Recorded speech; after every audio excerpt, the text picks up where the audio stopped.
বাবা এই ছেলেটা আমাকে ম্যারেজ করেছে। কি? এই শালা তুই আমার মেয়েকে মেরেছিস? আরে বাবা শোনো, আমার মেয়েকে মেরেছে? মারো। ও মা, আমাকে মারেনি, ম্যারেজ করেছে, মানে বিয়ে করেছে। ও বিয়ে করেছে তাই বল। বাবা তোমার বাড়ি কোথায়? চিকিচং চিকিচং। চায়না ছেলে। এ ময়না, শুনেছি চায়না মাল ভালো হয় না। হ্যাঁ রে ময়না, চায়না মালের কোনো গ্যারান্টি হয় না।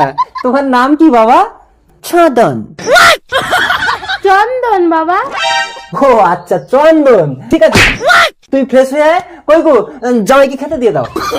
নাও বাবা, গিলে নাও তো। ছিং ছং ফং ফং কি গো, মনে হয় ঝাল হয়নি। লঙ্কার গুঁড়ো দাও গালে, লঙ্কার গুঁড়ো দাও। ফং ছং হচং ফং। চন্দন এ ময়না, জামাই হং ছং হচাং ফং বলে মরে গেল কেন? বাবা, ও একটু জল চাইছিল।